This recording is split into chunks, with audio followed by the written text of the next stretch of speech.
Hi, it's Betsy Wiersma, and I am here with Boost Power Radio and the Global Sisterhood Network, and we are in Oslo, Norway. Oh my gosh, we're on the road meeting amazing women. Agnes is with us today, and we're so happy just to hear her story about her entrepreneurial journey and what she's learned.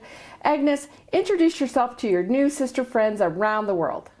Hi, my name is Agnes Mathiesen, or Agnes Mathiesen, like we say in Norway. And I'm delighted to be on this show. Thank you so much, Betsy, for having me. Well, we just went this afternoon here in Oslo to your tourist attraction project, where we got to experience the Northern Lights and just see these beautiful images of Norway. So tell everyone a little bit about your path and your education and what has inspired you to do such interesting things in the world. Well, I think that where my life started was when I was about 12, when I decided I want to learn Italian, because I think I'm half Italian somewhere out there. I loved Italian food, so I started studying Italian on my own. And I was lucky when I was 18 to get a summer job in northern Italy. And through that, I worked for a lady, and she was very strict, and I kind of liked it because I knew what to do, because she was very straightforward. And I went back to school, finished high school actually, and I also did a Camp America program, so I got to go to Huntington, Long Island, to work with the children for a summer. And so I know that there is this traveling bug inside me. And a dream of mine was to work for Disney. And then there was the Norwegian pavilion at the Epcot Center opened. And a few years later, I got a job there.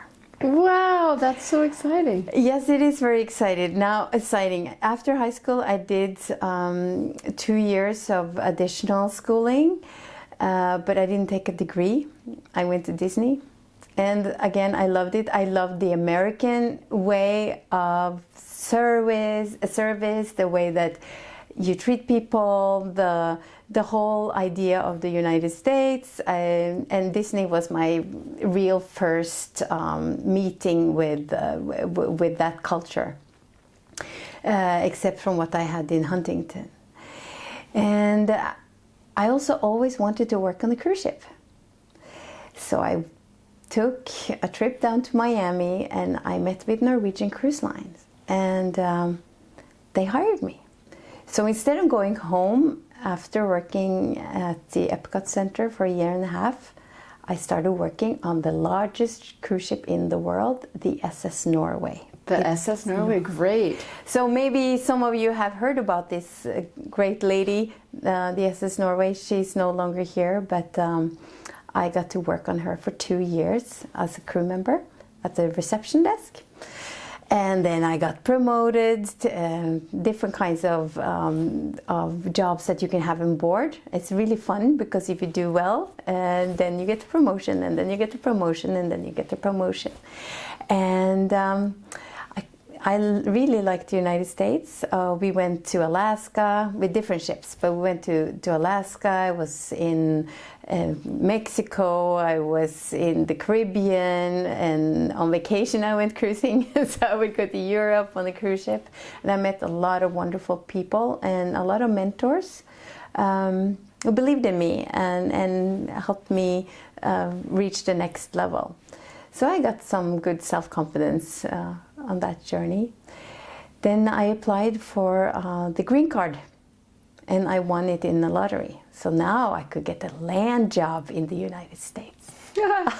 That's so funny. Coming from the United States, we're all like, yeah, that's a lottery right there. Welcome to taxation. Okay. But of course, you are from a place where there's high taxes, so. Yeah. But well, anyway, so I started as a port agent in Miami. That means that I was working with the local authorities, with immigration, with customs.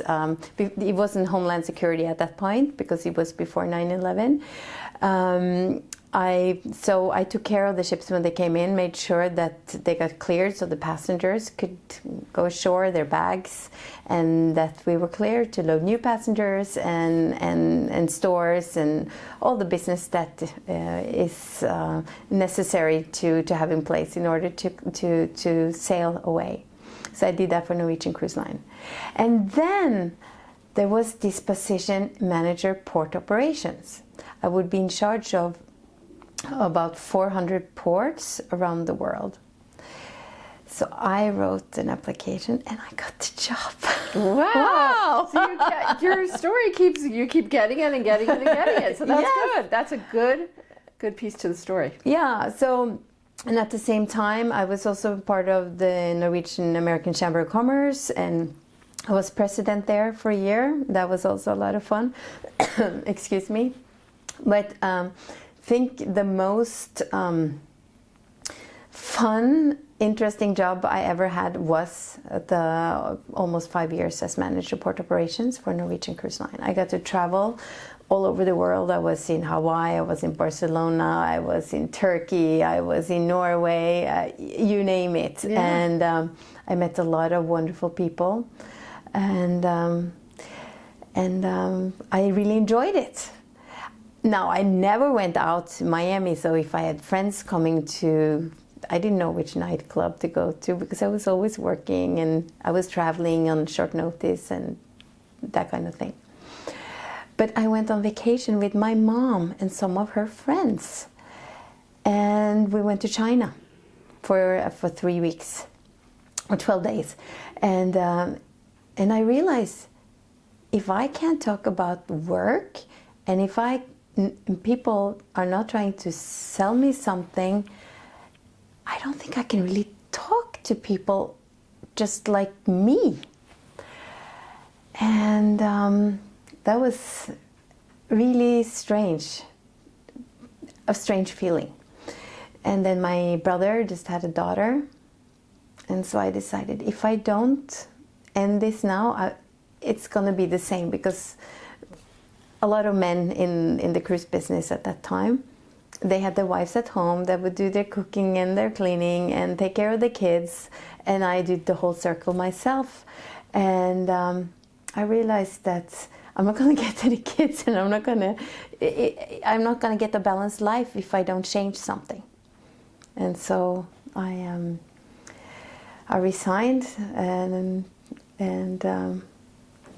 just a few hours after I turned in my notice, this person, Swedish person from an insurance company, called me, and he said, I heard you're not going to be working with Norwegian anymore.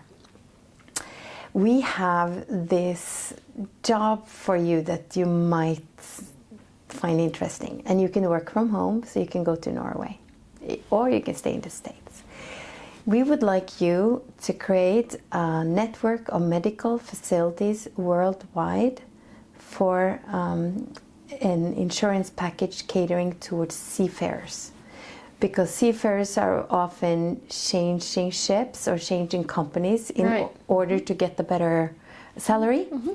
But the benefits, they didn't chase benefits. Mm-hmm. So in order to keep a more steady fleet, the ship owners, of course, they want to keep their crew because they train them and they know their vessels.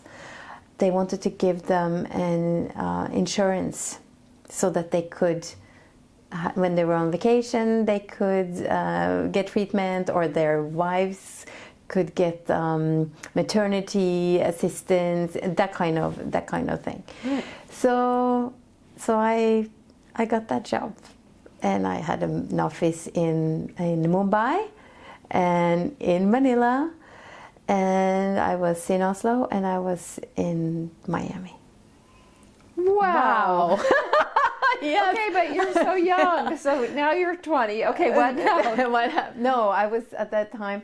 Well, then I met this man, and that was after about 3 years, and he got the job in Qatar.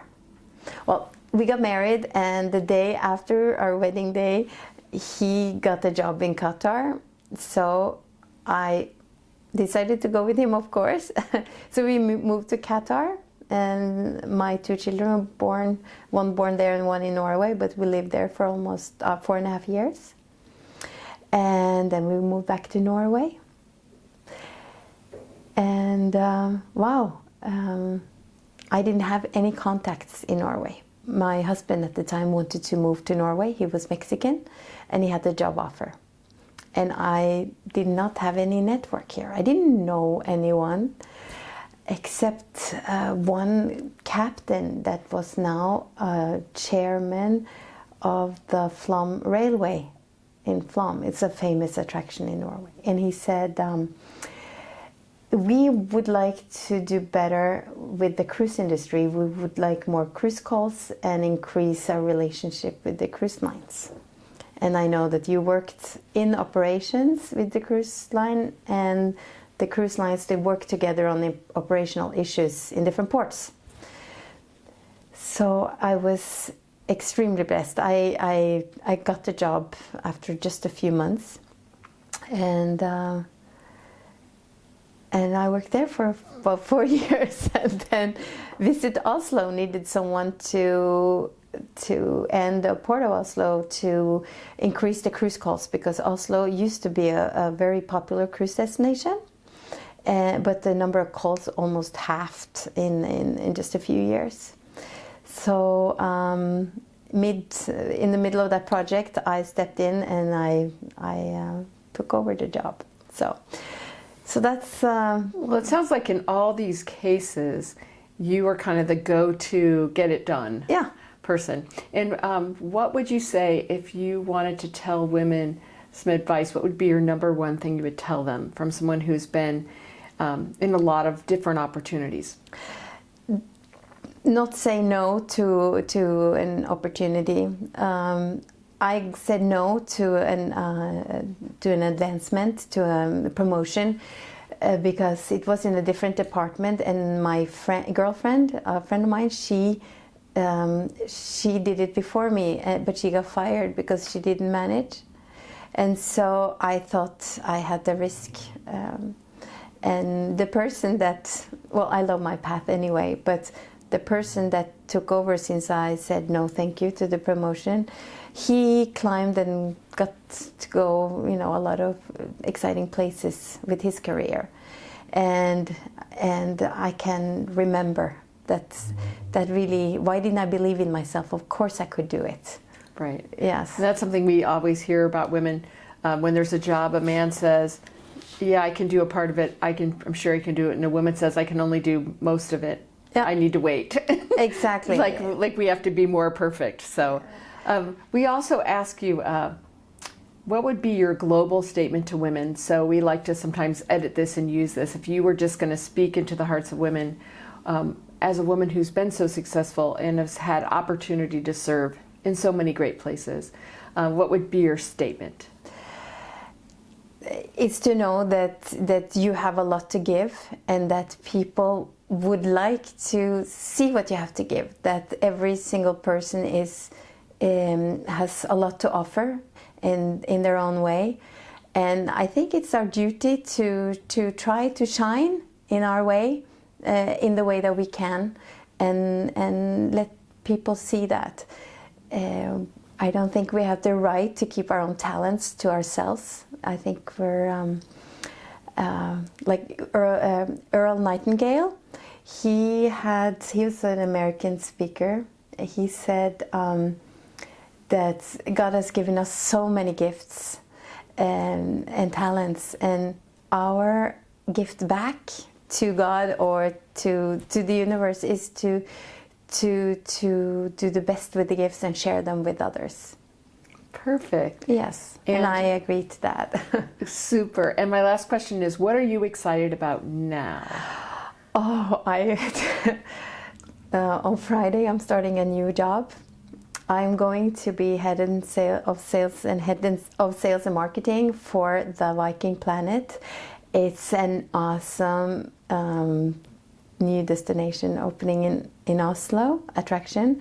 It's 1,600 square meters of Viking experiences, virtual experiences. It's through technology to show different aspects of the Viking Age. And I am so honored and so excited to take on this journey and to reconnect with old contacts and make new. So I'm excited, I'm nervous, and yes, that's it. It's going to be great. Well, now you have global sisters who will hear your interview, be inspired by your path, want to go work for Disney. I don't know. Everybody wants to go work on a cruise ship. I think you did more than just work on a cruise ship. They're going to try to follow in your path, and we'll be sure that your contact information is here in this video and also here on this webpage. So Agnes, thank you for being such a bright, bright, shiny, successful woman here in Oslo, Norway, and around the world. Thank you so much for being on Boost Power Radio and being part of the Global Sisterhood Network. Thank you for having me. This was great. Thank you.